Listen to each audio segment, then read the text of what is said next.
তাকে কোথাও আগে বিয়ে দিয়ে দাও, তারপর নয় একটা চাকরির ব্যবস্থা করবে। না খেয়ে আর কতদিনই বা উপোস করে থাকবো। মেয়ে বিয়ে তো দিবই, কিন্তু টাকা পয়সা কোথায় পাবো নীলাবতী? টাকা ছাড়া যে কিছুই হয় না নীলা। আমি ভেবেছিলাম কি, ভাববে কি শুধু ঘরে বসে থেকে? না, কোথাও গিয়ে খুঁজে দেখতে হবে।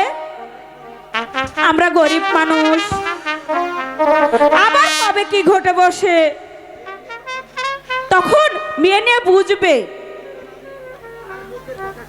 তখন কিন্তু আমি বাপু কোনো লোকের কথা শুনতে পারবো না।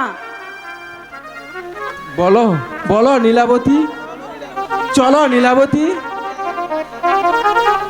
তুমি আর আমি রাজবাড়ি গিয়ে কাজের সন্ধান করে আসি, দেখি কোনো চাকরির ব্যবস্থা করা যায় কিনা। রাজবাড়িতে তো যাবই, কিন্তু আলোকে একা বাড়িতে রেখে কেমন করে যাব? মেয়ে যে এখন বিয়ের উপযুক্ত হয়ে গেছে, সঙ্গে করে নিলেও লোকে আবার মন্দও বলবে। এখন মেয়েটাকে নিয়ে বলো কি করি? মা আলো, বাবা, আমি আর তোর মা ওই রাজবাড়িতে কাজের সন্ধানে যাচ্ছি। আমরা আমরা গরিব মানুষ মা, আমাদের ভগবান ছাড়া আর কোনো উপায় নেই। বাবা, তুই কিন্তু কোথাও যাস নে মা। ঠিক আছে বাবা, আমি বাড়িতেই থাকবো, কোথাও যাব না। তুই সাবধানে থাকিস মা। ঘর থেকে বের হবি না মা। ঠিক আছে আমরা মা। যাবো আর আসবো। সাবধানে থাকিস। চলে এসো। দুর্গা দুর্গা,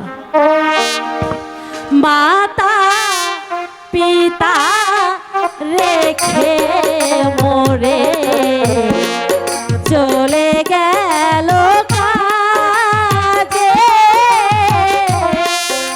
আমি আলো সে আশাতে একা বাড়ি থাকি রে।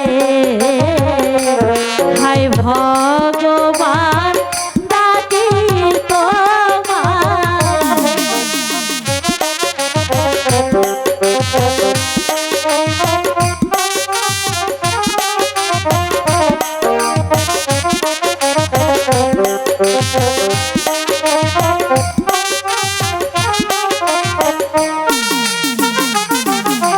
চাকরি করে মাতা পিতা আসবে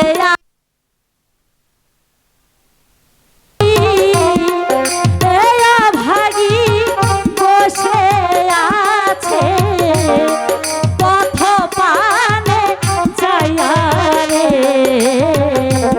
হায় ভগবান ডাকি তোমার।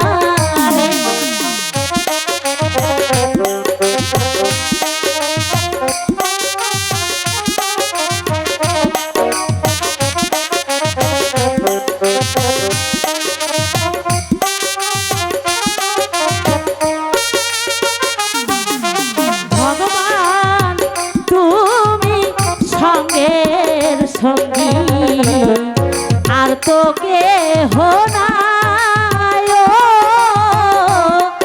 এই দুঃখিনীর মনের আশা তুমি পূরণ করো রে। হায় ভগবান ডাকি তোমারে।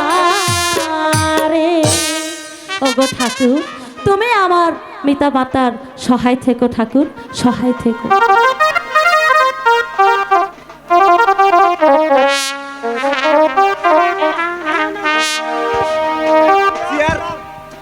মাস্টার নিকে